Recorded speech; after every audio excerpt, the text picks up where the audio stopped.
Bom dia! Hoje é segunda-feira, 10 de julho e começa agora mais uma edição do Bom Dia Baixada. Eu sou Natalina Nini e vamos juntos até às 9 horas da manhã. Documento inédito sobre a atual situação e a necessidade de vários setores culturais de Santos, o Plano Municipal de Cultura, já aprovado pela Câmara Municipal, só falta ser sancionado pelo prefeito Paulo Alexandre Barbosa para se tornar lei. E o Plano Municipal e a Cultura são os temas que abrem a semana aqui no Bom Dia Baixada. Para debater o assunto, eu recebo o secretário municipal de Cultura de Santos, Fábio Nunes, o Fabião. Bom dia, Fabião. Seja muito bem-vindo ao nosso programa. Uma honra sempre aqui estar presente com você, prestigiando as pessoas que gostam de ficar inteiradas, participar da vida da cidade aqui da Baixada. Vocês já consolidaram essa manhã aqui com a TV, que não é mais regional, o que acontece aqui é para o mundo, é para o Brasil. Então estamos aqui, vamos falar bastante hoje sobre essa nova ferramenta estratégica para o pessoal da cultura, que é uma cadeia produtiva ainda precarizada, que tem muito trabalho. Infelizmente, alguns governantes enxergam a cultura como um penduricalho do governo. Sim, exato. E a gente sabe que é muito mais do que isso, é para preencher esse vazio existencial. Vamos falar bastante sobre o plano. E eu agradeço muito a tua participação. É uma honra. E também o secretário de Educação e Cultura de Cubatão, Raul Cristiano. Raul, seja muito bem-vindo. Muito obrigado pela sua participação. Bom dia, Nathalie. Bom dia, Fabião. Bom dia aos telespectadores aqui do Bom Dia Baixada. É muito importante estar aqui com vocês, compartilhando desse momento histórico de Santos, com o Plano Municipal de Cultura, que é um desejo de todos os municípios, né? Porque pelo menos você tem um horizonte de planejamento para os próximos 10 anos. Santos fez a lição de casa, Cubatão ainda fará, muitos outros, a grande maioria dos municípios brasileiros ainda farão. E estamos aqui para conversar a respeito disso, para trazer esclarecimentos, né? O Fabião colocou com muita propriedade a questão de como é tratada a cultura nesse país. Nós estamos ainda com o Ministério da Cultura, não é? Que raramente se tornou uma moeda de troca na composição do governo, mas que já está há quase um mês sem um titular e não tem nem um ministro interino, né? Não há nenhum ministro interino atuando lá. Então, com toda certeza, daqui a pouco vão dizer que o Ministério da Cultura não é importante, mas acho que esse é um tema que precisamos compartilhar com todos vocês. Tomara que não seja extinto, né, secretário? E você que acompanha o programa também pode participar pelo nosso WhatsApp, é o 13988779496, a gente está esperando a sua mensagem. Fabião, na tua introdução, você já deixou bastante claro a importância do documento. O Raul também colocou a questão da necessidade da importância do planejamento. Aliás, a gente fala muito sobre planejamento quando a gente fala em gestão pública. Mas para quem está em casa entender, o que significa ter uma cidade ter um plano municipal de cultura? Bom, primeiro que todos os territórios, todas as cidades do Brasil, sempre bom falar isso, o Brasil tem 5.700 municípios e começo já provocando no momento em que o Brasil crescia, se expandia territorialmente. O movimento municipalista, o Raul pode me contribuir nessa parte, que ele é um pouco mais velho que eu.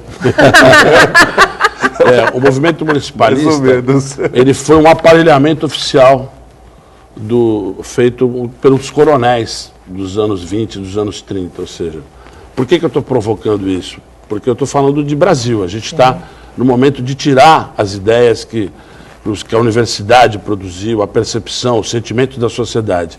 A minha percepção é que o custo do Brasil hoje de fazer gestão pública, a conta não fecha.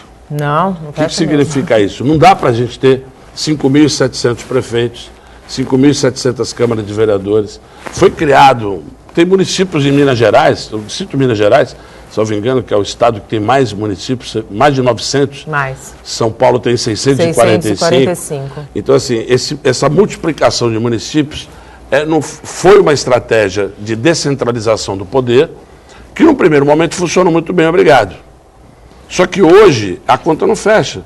A gente não pode ter um município que tem 1.200 habitantes, 5.000 habitantes, eu vejo porque... Tendo um prefeito e uma Câmara de Vereadores e inflando a máquina pública, né? Exatamente. Então, assim, hoje, com as ferramentas de comunicação digitais, as redes, tudo que a gente tem, a gestão, tanto é que o movimento que começou no final dos anos 80, vai lembrar bem, somos nos consórcios. Sim. Então, primeiro se criou, multiplicou.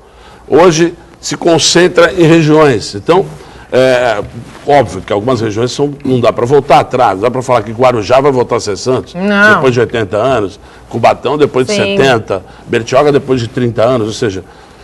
Então, são casos e casos. Acho que um momento interessante para a gente discutir. E por que isso vem à cultura, vem à baila? Porque a cultura sempre ficou calcada numa análise numérica fria. E o maior exemplo disso, o Raul citou governos aí recentes, o ministro mais significativo de cultura que o Brasil teve na história recente foi o Gilberto Gil. Sim. Uhum. Tem uma lógica escolher o Gilberto Gil? Claro, né? Óbvio que sim. Inclusive, ele teve uma experiência como vereador em Salvador, e tem toda a história dele dentro da música, dentro da linguagem, muda a música. E o Gilberto ficou 5 anos no primeiro mandato do Lula e mais um pouquinho no segundo. E ele entrou com a meta de ultrapassar 0,9%. Ele ficou 5 anos e não conseguiu. Nossa! Então, assim, a cultura, a primeira visão... Quando tem uma reunião de secretários, né, o Raul, não, quando ele entra com a educação, ele vem com os 25% da educação. Mas quando tem uma reunião de secretários, assim, entrou o secretário de educação, 25% do orçamento. Entra o secretário de cultura, 0,6%, 1%, quando muito, dos municípios. Mas isso não significa nada na relação do governo. Se não fica parecendo, né? Se não fica parecendo que você, porque tem um orçamento maior, você investe ou não que investe. É constitucional, então fica parecendo assim, um é VIP, o outro não é VIP. Não, mas somos todos secretários, isso aqui é importante. O time, na verdade, é o time. Então, e por que eu fiz esse preâmbulo? Para entender que a cultura ela é inerente ao fazer humano. Sim. Então, assim... quando você quer mandar um texto e você quer desconstruir esse texto, o que você coloca? Você coloca uma epígrafe para sensibilizar o leitor. Nós aqui estamos fazendo cultura. Exatamente, exatamente. Fazendo, né? Tudo, o design, todas as coisas. Então, assim, essa percepção dessa cadeia é que é rica. Então, o nome economia criativa, hoje, ele é a ferramenta para mostrar que tudo que é novo feito, e não tem uma secretaria do governo que não faça cultura. Tá? Por exemplo, um ambiente de trabalho numa das áreas mais áridas que tem de governar, que é a área de saúde, onde as pessoas estão fragilizadas dentro da sua saúde, é um ambiente onde você precisa distensionar, tirar essa atenção. Quem é que tira essa atenção? É a arte, a cultura. Então, o que a gente precisa, na verdade, é capilarizar isso, mostrar a importância da cultura e, de verdade, o maior patrimônio das pessoas de um território é a cultura. E isso, que maneira isso aparece? Aparece quando a cidade se transforma a partir da cultura. Então, você estava relatando que a tua filha foi ontem no Festival do Café. Que, aliás, parabéns, Rafael, pela organização, foi ótimo. O Rafa e a equipe dele, o Jamir, o Wellington. Toda a equipe, assim, porque, Douglas, de fato, o Santos, Cezão, ele estava vivo, né? Exatamente. Quem foi ao Centro de Santos esse fim de semana pôde ter a percepção do que é um centro vivo. Exato, né? exato. E a minha filha tem 4 anos, ela entrou na Bolsa do Café, ela fez assim, mamãe... Quer dizer, um palácio, né? Ela ficou encantada com o que ela viu. Assim, e também, aí vou pegar esse gancho que você falou, de falar de resgate histórico, porque eu sou secretário de Cultura hoje, da cidade, há 2 anos e 4 meses, há 5 meses, e é interessante falar uma coisa. Em 2 anos e 5 meses, Raul, eu tive 4 ministros e 3 secretários de Estado. Então, quando você falou dessa barganha política, uma composição política de um processo de coalizão é diferente de uma barganha. Claro. Então, assim, uma composição política é você colocar uma pessoa que vai falar, vai desenvolver um trabalho, Sim. vai estabelecer interlocução com os movimentos, porque, na verdade, o que o plano para a gente estar falando do PMC, o plano municipal, o prefeito vai sancionar amanhã, que horas é a sanção? Acho que é 15 horas. 15 horas no Salão Nobre, convidar todo mundo que participa dessa grande cadeia produtiva. Quando a gente tem a construção de um plano, o plano hoje vai ser sancionado com o Fabião, O Raul começou o plataforma estrutural, que a Sandra vai falar. O Carlos Pinto fez o cadastramento no Ministério. Então, uma cidade, ela tem uma história, ela tem uma ancestralidade. O que a tua filha viveu ontem é o que o Inácio Loyola de Brandão fala, que é o encantamento. Aquele prédio da Bolsa do Café, construído no momento de exuberância econômica do Brasil. Ela nunca tinha ido ao centro de Santos, né? Exato. Ela foi muito pequenininha, ela tinha 2 anos quando eu me casei, eu fiz as minhas fotos no centro de Santos, porque lá é um lugar clássico para noivos, enfim. Sim. E ela não se lembrava, ela era muito pequena. Quando ela entrou, porque é lindo lá, né? Assim, é lindo. Aquela região... Aquela sala ali das negociações da Bolsa. É maravilhoso, assim, tem tudo para virar um centro vivo, né? E esse encantamento se dá de que maneira? Através do belo, que é as construções, sim. A bailarina que repete a enésima, e através da arte, sem separá-las, mas sim da arte que provoca, que cria indignação, arte de resistência, que conta a história mal contada, por exemplo, a ditadura, que é muito recente, ela é e continua sendo um objeto, uma base de provocação da sociedade. Ontem ainda assisti um trabalho brilhante do Teatro de Rua, de um corpo estável paulista, falando sobre o Herzog. Então, eu conheço a história do Herzog.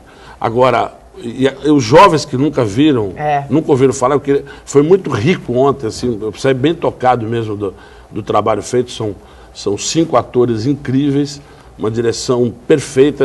Inclusive, hoje eles têm uma atuação junto com a nossa EAC, que é a Escola de Arte Cênica Wilson Geraldo. Então, assim, quando a gente fala dessa cultura, eu gosto de falar muito da cultura que às vezes que não é percebida. Então, a cultura alimentar, sim. Que meio batizaram de gastronomia, gourmetização, é a mesa que, sim. Pelo menos, as grandes famílias resolvem a coisa, ou seja, a mesa mesmo, que você põe todos os problemas familiares, os problemas da cidade, as ideias que a gente tem. Então, assim, a cultura, ela está absolutamente em tudo. Então, esse plano é um plano guia, né? É uma plataforma que eu costumo dizer. A gente pode pensar que esse guia, essa plataforma, vai permitir com que, independente de quem esteja secretariando ou não, haja uma continuidade. Política pública. Sim, política pública, e como política pública, você precisa ter a continuidade delas, não é? Você tem que ter orçamento para isso. E o papel do secretário é justamente esse, né, de articulação com as outras partes do governo, especialmente a área de planejamento, a área de finanças. Eu acho que é muito importante ter uma intersecção com a área da educação. Mas o Fabião estava colocando no início a questão da organização do país, não é, da representatividade, do municipalismo. Eu acho que há necessidade, não é só na questão dos recursos para a cultura, há necessidade de ter uma distribuição mais justa dos recursos. Não é? Eu acho que os tributos são arrecadados aqui, onde produz. Por exemplo, Cubatão é um polo industrial importantíssimo, mas a maior parte dos recursos não ficam em Cubatão. Não ficam nem em São Paulo, vão direto para a federação. Para a federação, e a federação depois ela é injusta na distribuição. Então, há inclusive um choque de realidade. Você tem uma cidade rica do ponto de vista estrutural, com o seu polo industrial, embora hoje...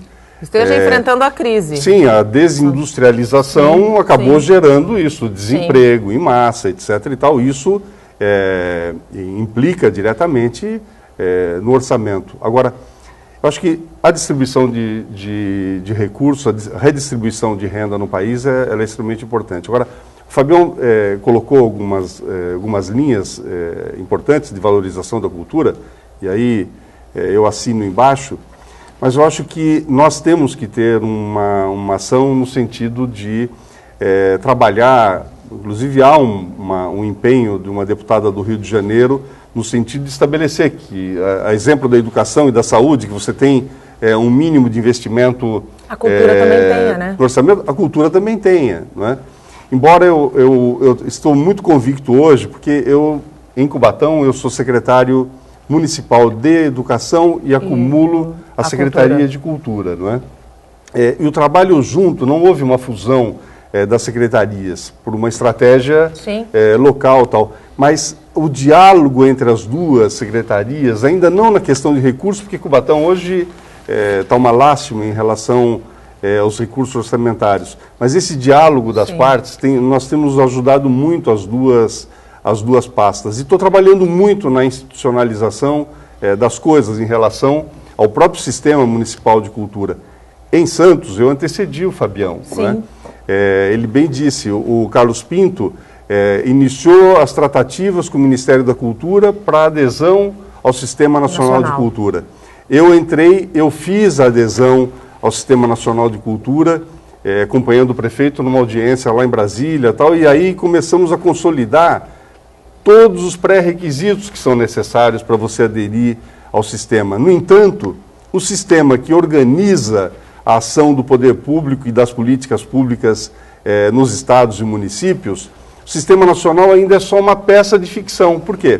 Ele serviu apenas para organizar as coisas, mas ele ainda não tem o fundo de cultura, o Fundo Nacional de Cultura ainda não funciona para fazer os repasses, para que a gente tenha projetos, e tributo etc. recolhido nesse país não falta para ter um fundo municipal, para ter um fundo de cultura, né? Você tem Raul? muitas leis de incentivo que acabam beneficiando grandes grupos, grandes interesses econômicos e comerciais, e esses recursos não chegam nos artistas, não é? Não chegam nos verdadeiros artistas, na verdadeira cultura, porque se a gente for parar para pensar, assim como o turismo, quando a gente fala de crise, assim como o turismo, a cultura, ela é uma maneira de se enfrentar a crise, porque Claro. ela é uma grande ferramenta de geração de emprego também e renda. Se faz turismo de várias modalidades, Sim. não vou entrar nessa seara, mas o turista vai para aumentar a sua cultura. Exatamente. Ou seja, o fato de você conhecer um outro país, você vai beber nessa cultura. O Raul falou uma coisa bem interessante, eu acho que vale ressaltar, a gente está aqui numa TV regional, a Baixada Santista tem 1.800.000 habitantes. E a Agência Metropolitana, junto com o Conselho, com o Condesp, são termos que para nós são familiares, talvez para as pessoas não. A gente tem uma Câmara Temática de Cultura que tem sido, assim, para mim, uma grande inspiração. Por que eu te digo isso? De uma vez por mês, todos os secretários de Cultura se reúnem nessa Câmara. Nós já fizemos logo 6 reuniões, né, Raul? Sim. De forma itinerante. Cada vez a gente está numa cidade. Inclusive, a última reunião foi na semana passada em Cubatão. Fizemos uma reunião deliciosa. Uma reunião de avaliação de um primeiro encontro temático, encontro técnico de cultura, realizado no Teatro Brás Cubas, aqui em Santos. Onde nós tivemos um evento de alta qualidade, de densidade de debate da cultura. Por que eu estou falando isso? Porque não se faz mais arte no território. Não se faz arte para Santos, em Santos, ou em Cubatão, para Cubatão. Se faz arte para o mundo. Quando você produz hoje o fazer artístico, o realizador artístico, ele tem essa força de criar um produto cultural, uma iniciativa ou conceitual, que não precisa ser um produto, não precisa mercantilizar isso, mas óbvio que a gente quer que essa cadeia seja percebida. E aí entra a parte que eu ia conversar com vocês. Por exemplo, os ricos do mundo inteiro fazem o que a gente chama de mecenato. O que é o mecenato? É uma pessoa, uma família que tem petrolíferas, que tem indústrias de alimento, indústria de cerveja, indústrias automotivas, ou seja, que vivem do giro do dinheiro do brasileiro e do mundo. Aqui em Santos nós também temos mecenato. Mecenato de algumas pessoas que ajudam e fazem questão nem de aparecer. Exato. E mecenato de pessoas que podem usar esse como apoio moeda de troca, como uma forma de falar, estou colaborando com a sociedade. E por que eu estou falando isso? O MASP, que é o Museu de Arte de São Paulo, ali na Avenida Paulista, é um mecenato, salvo engano, da família Chateaubriand. Antigo. Então, assim, a nossa cidade, ela tem hoje mecenas, ela tem pessoas que de verdade colaboram. A reabertura do Teatro Brás Cubas foi possível através de um mecenato.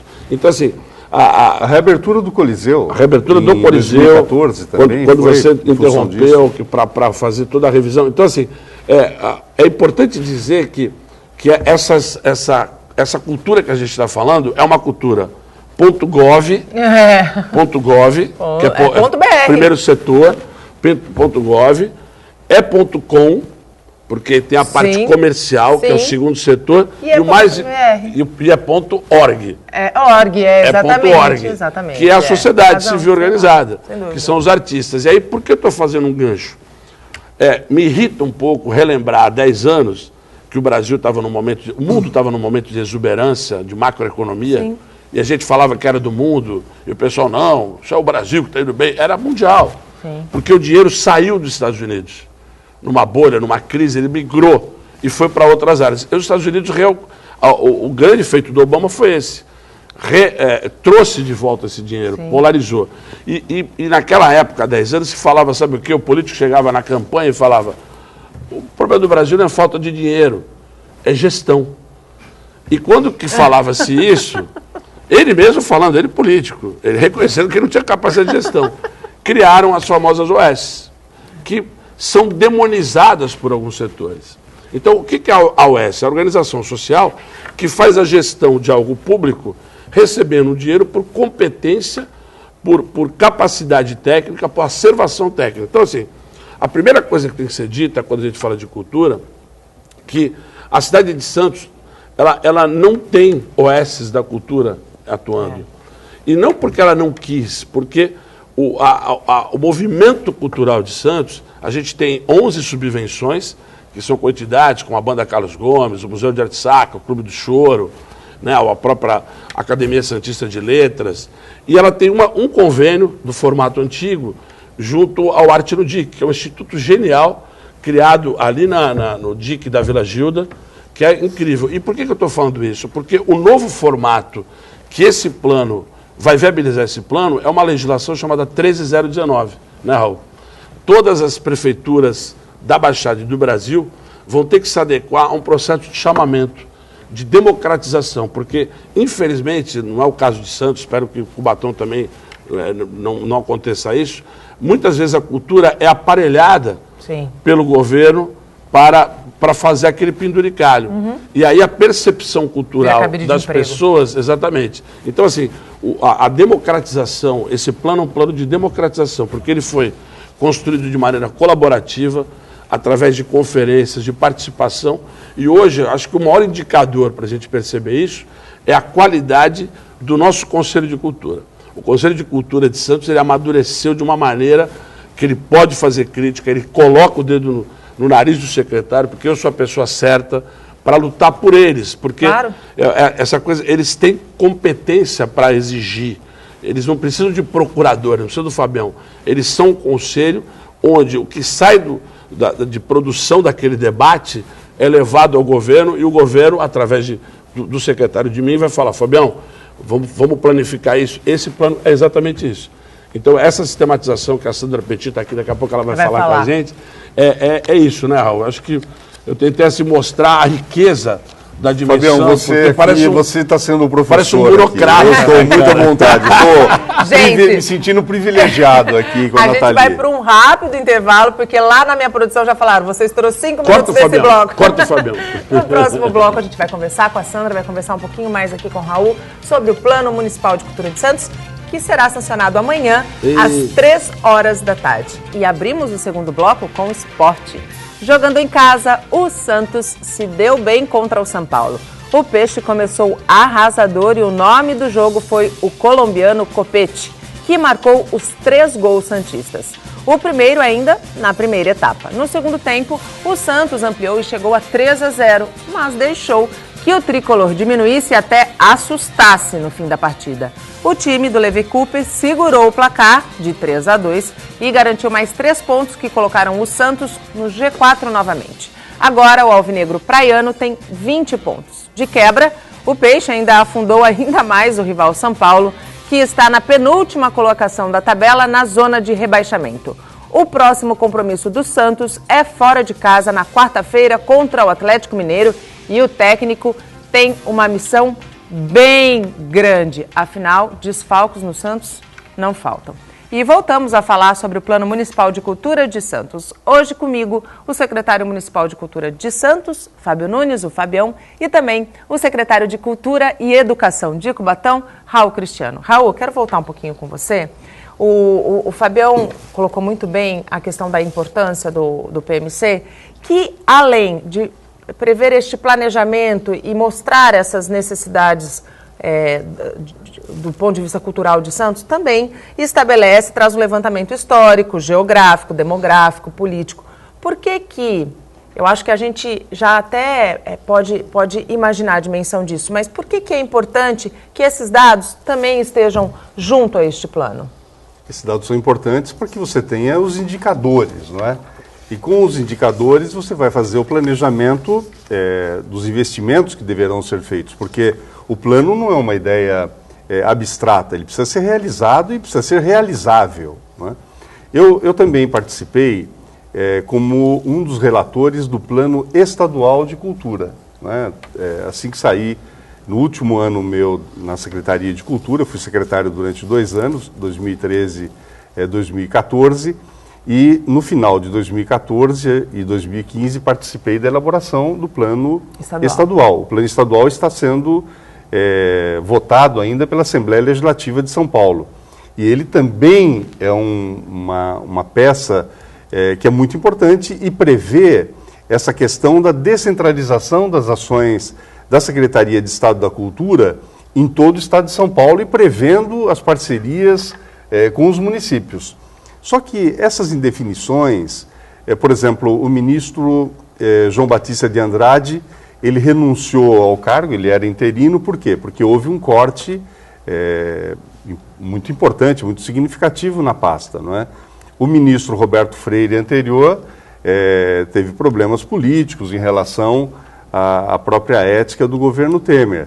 Antes dele, o Marcelo Calero, né, do Rio de Janeiro, que havia sido diplomata, uma figura séria, saiu por conta de ter negado uma autorização ao Gedel, que ontem todo mundo viu em rede nacional, o Gedel preso. Então, você tem essa relação da política e do governo, não é? Agora, é muito importante você ter um plano, porque daí você, dentro desse plano, você estabelece um cronograma de ações e o que vai demandar essas ações do ponto de vista de captação de recursos, ou públicos, ou privado, né? na própria esfera do município, ou então do Estado ou federal. Hoje não há nenhuma sinalização, exceto do Estado, que está fazendo um repasse agora para todos nós, de oficinas culturais, e o Fabião aqui está fazendo ressurgir as atividades da Oficina Cultural Pagu, que existe desde o final do governo Montoro, não é? na década de 80 ainda. Então, um trabalho extremamente importante, mas o governo federal não tem nenhum sinal de que pode encaminhar alguma coisa. Então, algumas ações do plano, elas têm uma previsão de implementação, mas a gente não sabe ainda quando elas vão acontecer. O que importa é que elas estão registradas. Sim. E que tenha um secretário muito ativo no sentido de tocar aquelas ações, de ter um diálogo permanente com a classe artística e ter esse diálogo que o Fabião colocou em relação ao mecenato, não é?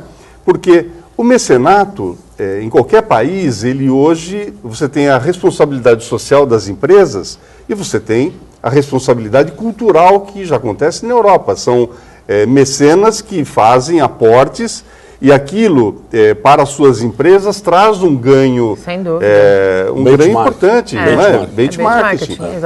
Ela valoriza isso. Assim foi com o Teatro Coliseu. Agora, o que não se pode, não é, num país que não tem uma cultura de manutenção dos seus equipamentos, é que toda vez você é obrigado a ficar correndo atrás dos problemas, né? Por exemplo, o Coliseu, nós reformamos e demos uma atualizada, mas o que a gente vê é que o Fabião não tem os recursos e as ferramentas necessárias para mantê-lo, intacto. Você precisa ter ele em pleno funcionamento. Não adianta fazer e depois achar que o tempo vai resolver, né? Você esteve na Bolsa do Café, não é? Esteve na Bolsa do Café, que é um lugar maravilhoso. A Bolsa, se você verificar as fachadas da Bolsa do Café, ela está precisando de manutenção. Então, esse olhar que Fabião tem, eu tenho, alguns prefeitos da região têm, e os nossos 7 colegas secretários, além de nós 2, da Câmara Temática de Cultura têm, é constantemente, e a gente fica brigando internamente no governo para, olha, mas isso aqui, mas isso não é prioridade agora, a prioridade é tapar o buraco da rua, prioridade é saúde. Dá uma boa notícia, né? Que o teatro vai ser teatro e não vai ser da saúde, fala para mim. Não é assim, olha...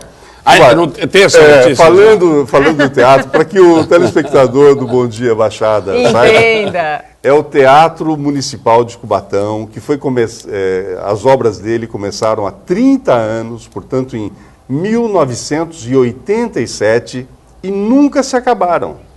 Agora surgiu uma possibilidade de um investimento de 8 milhões para que ele fique ao lado do Hospital Municipal, que ele seja... adaptado para receber algumas atividades de saúde. Cubatão hoje não tem nenhum equipamento de saúde, exceto o pronto-socorro, UPAs e algumas policlínicas.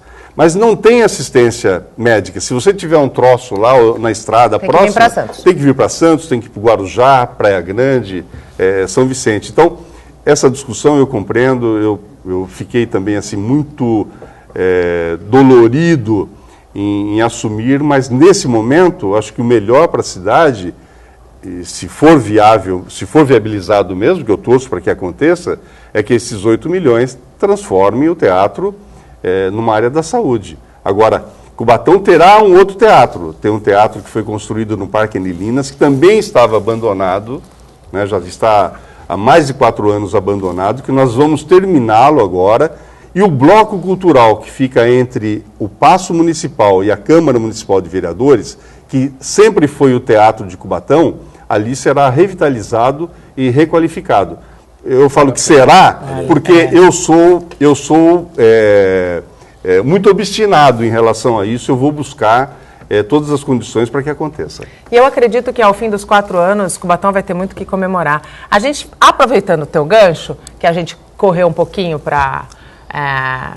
área não saiu da área da cultura, porque eu acho que, como o Fabião disse, tudo é cultura. A gente tem uma pergunta de um telespectador, Raul, para você.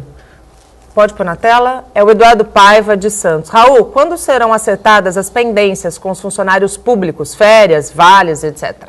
Olha, as férias, a Prefeitura não pagava as férias desde maio do ano passado, maio, junho de 2016, não é?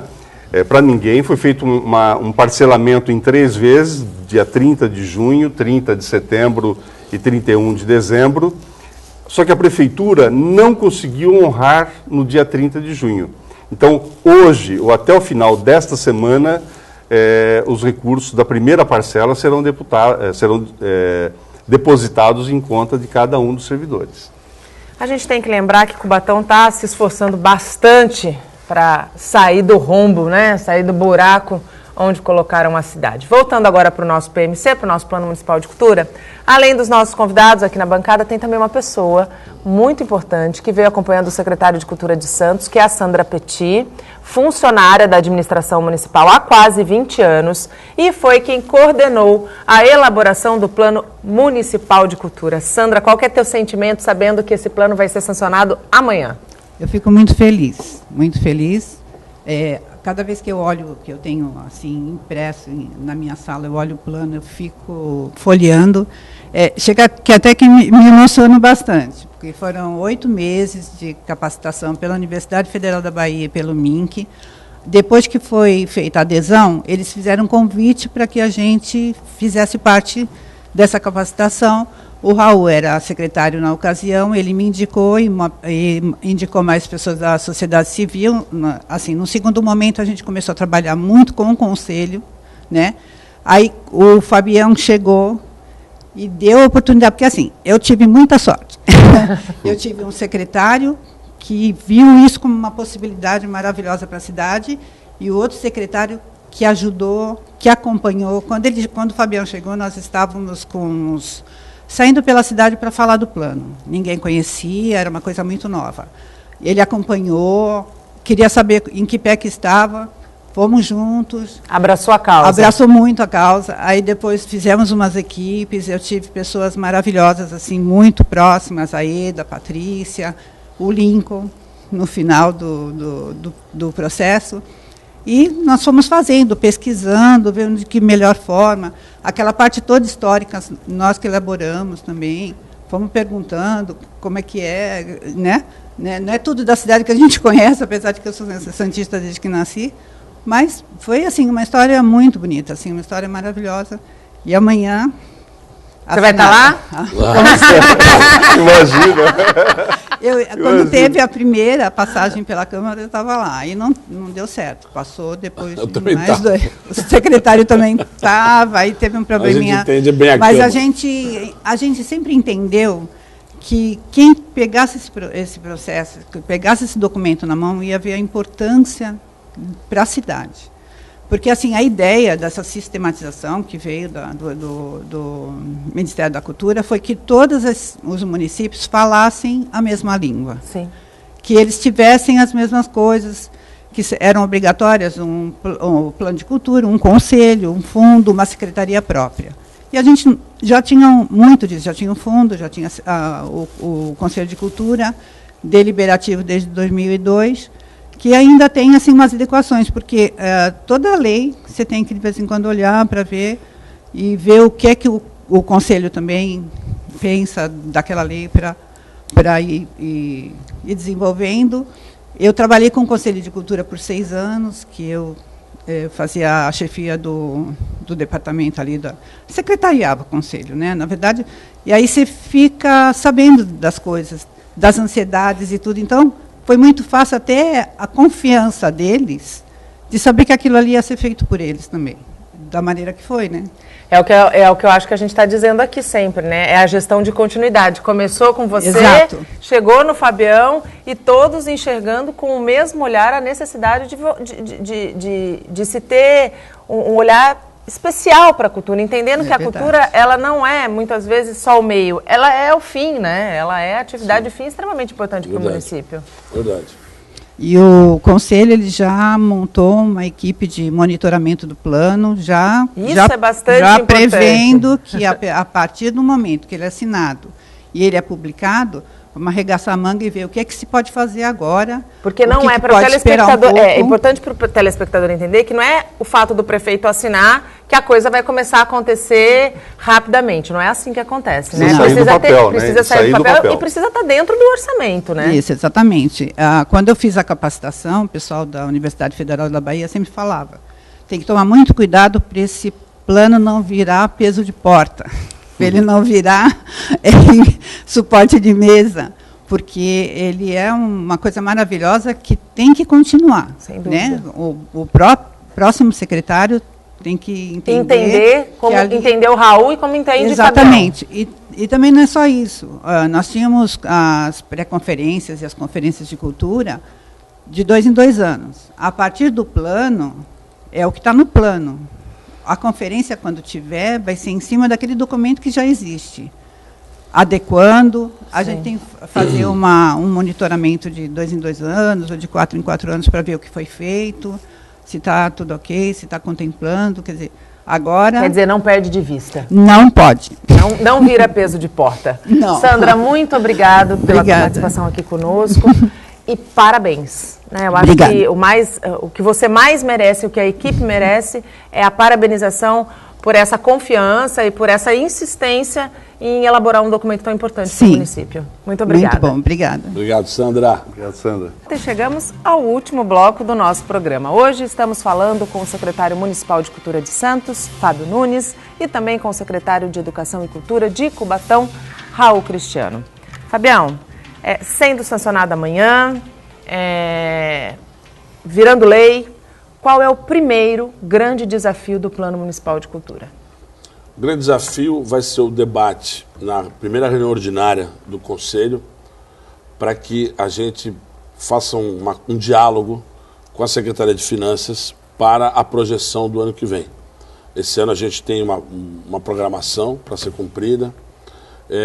O que Santos tem, que as outras cidades estão construindo, Santos, por ser uma cidade com 471 anos, são os chamados corpos estáveis. Então a gente tem corpo estável na área de dança, são 2 corpos estáveis, na escola de arte cênica. E um dos desejos, de verdade, é a gente criar novos espaços estáveis, corpos estáveis novos, como, por exemplo, na área de cinema. A gente tem uma coordenadoria grande de cinema, mas tem um grande projeto audacioso, e aí entra esse diálogo com o Ministério da Cultura. É impossível fazer cinema hoje sem a chancela. Sem dúvida.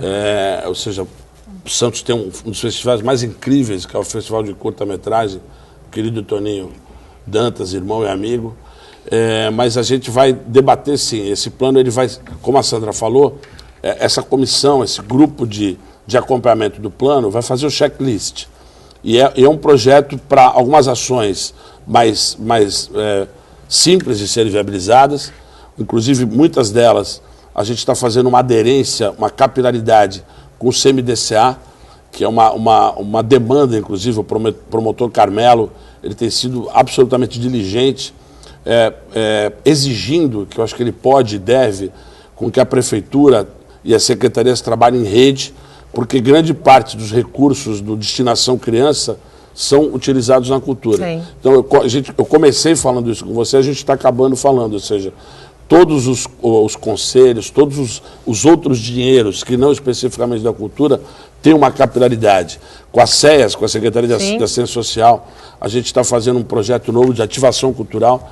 Estamos já em aplicação, mandar um abraço para o pessoal da Vila dos Criadores, um projeto genial. Um dia eu venho contar com detalhes para vocês. Ele está sendo primeiro está acontecendo, para depois ele ser sistematizado num projeto de lei. Será feito com a SEMES, com a Secretaria de Cidadania, com a SEDUC. Estive recentemente com o secretário de Educação, Cacá Mota, e nós temos um grande material, um grande capital humano, que são os professores de educação artística, viu, Raul? De artes das escolas. As escolas são espaços de artes. Sem dúvida. Um debate riquíssimo, usar as ferramentas, ou na verdade os objetos de aprendizagem, que a arte é possível de se casar com a cultura de uma maneira mais organizada. Já existe, mas de uma maneira mais organizada. Então a gente tem vários caminhos. E eu queria aproveitar esse momento meio de fechar o programa. Não sou assim de fazer nenhuma panaceia, mas o Raul já falou. O nosso amigo Roberto Sadek, que foi secretário de Estado, ele, no rearranjo econômico que ele fez na secretaria, ele acreditou que as oficinas culturais já tinham cumprido a sua função. Eles iriam terminar, eles iam acabar. E a gente, pela nossa experiência do Raul, como o gestor também de OS, e eu acredito muito nisso. Porque as oficinas que o Estado irá promover aqui na Oficinas Pagu, na reinvenção, ressignificação. Gosto muito desse termo. Adoro essa palavra que vem da educação, que é genial. Vai permitir que a gente crie oficinas e cursos incríveis. E a boa notícia é essa. Já saiu publicado no Diário Oficial do Estado a autorização para fazer o convênio do Governo do Estado com a Secretaria para a reativação das oficinas na Cadeia Velha. Então, assim, deixar claro para as pessoas que a Cadeia Velha é um equipamento do Estado, com todas as dificuldades. A gente ela está funcionando já como um polo do projeto Guri, e não sei, a gente ainda não sabe se a GEM irá para lá. Se for, será bem-vinda. Sem dúvida. Porque vai ter essa adesão maior. E uma proximidade, né? E a gente vai assinar provavelmente daqui a uns dias esse convênio de repasse para a garantia a manutenção das oficinas Pagu. Então, acabamos muito bem o programa, encerramos muito bem. Eu estou falando. E a segunda notícia que eu acho bem importante, uma das leis incríveis que a cidade tem é o Promify, é o Programa Municipal de Incentivo e Fomento ao Esporte. E essa lei foi meu amigo, querido Marcos de Rossi, tive a honra de ser vereador com ele há muitos anos. Ele foi o grande articulador. E a gente bebeu nessa lei de incentivo ao esporte para construir o Promifac, a partir de uma minuta que o atual presidente, o Júnior Braçalotti, a Tami Vaz, encaminharam para a gente, o vereador Bruno Orlandi, o vereador Igor, vários vereadores mexeram nessa lei, que o Reinaldo Martins, irmão e amigo, Edmur, a Thelma de Souza, vários vereadores que mexeram na área cultural, e a gente quer fazer de si uma lei de remissão fiscal nos moldes das leis de isenção fiscal, para que o pequeno empresário possa ajudar também. Não faça só o mecenato, porque ele não consegue, Sim. mas ele tendo contribuição. Uma redução de alguns tipos de impostos, como IPTU, como ISS, para que seja canalizado diretamente na área da cultura, que é o que a gente quer de verdade, sacudir essa cena cultural. E vai dar tudo certo, a gente está aqui numa torcida. O nosso tempo acabou, eu só posso me despedir e agradecer. Muito obrigada, Fabião. Um beijo para o Fioroto, que é pai agora, nosso secretário do Guarujá. Parabéns para a orquestra do Guarujá, nova orquestra. Ficou lindo também, Nasceu junto com a filha do Fioroto. Exatamente. Muito obrigado, Raul, pela tua participação. Seja sempre muito bem-vindo. Obrigado, Nathalie. Fabião, caramba, cara, um abraço a todos. Tô falando Fabião, demais. Da próxima vez eu falo e o Fabião comenta. E amanhã obrigado. Vamos falar sobre o mercado imobiliário e o atual cenário do setor. Você já pode participar e me ajudar a fazer o programa enviando sua mensagem para o nosso WhatsApp. E como estamos no começo da semana, eu encerro este programa com uma notícia boa, para que a gente comece a semana leve. Depois de ter a sua história contada pela equipe de reportagem do Caderno Regional, um idoso de 74 anos que foi atendido na clínica de odontologia da Unisanta e fez da sua dentista uma amiga, conseguiu o tão desejado emprego. A reportagem é de Ione Furukawa. Eu volto amanhã às 8 horas da manhã. Tchau. Sorriso estampado no rosto e gratidão no coração. Isso me renovou no primeiro dia 18 anos. No segundo dia estou me sentindo jovem, mais 50 anos. Desempregado há mais de 10 anos, com dívidas no banco e contas atrasadas, seu Eurico estava passando necessidade. Graças à amizade com a estudante de odontologia da Unisanta, Bárbara Romano, que o tratava na universidade, a situação dele mudou. A história do idoso foi parar no Facebook e na mídia regional. Lupércio Conde, dono de uma construtora em Santos, estendeu a mão ao aposentado. Eu acho que ele merecia um trabalho, né, pela forma dele, toda bem solta, né, gosta de falar também um pouco, né. E aí nós conversamos e eu pensei, aqui eu ia colocar uma catraca aqui na entrada e eu achei que isso aí teria muito movimento. E foi oportuno, porque ele veio e falei, eu vou colocar como ascensorista, né, para funcionar, para receber, pelo menos não ficava uma fila aqui na entrada do prédio, né? A reportagem exibida pelo Caderno Regional teve mais de 100 mil visualizações. Eu quero aproveitar a oportunidade que vocês estão me dando para agradecer a minha dentista, Bárbara Maia Romano, pela dedicação que ela teve com a minha pessoa. Segundo, a TV Santa Cecília, que publicando a matéria expandiu o que eu estava querendo.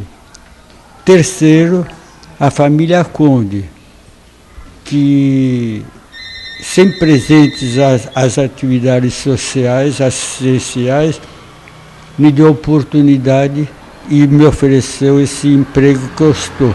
Vai dar tudo certo. Se Deus quiser, como deu tudo certo, só foi essa etapa aí de acúmulo de dívidas, mas Deus é Pai, eu estou sabendo que eu vou sair dessa aí vitorioso, com a ajuda de todos esses que eu acabei de falar.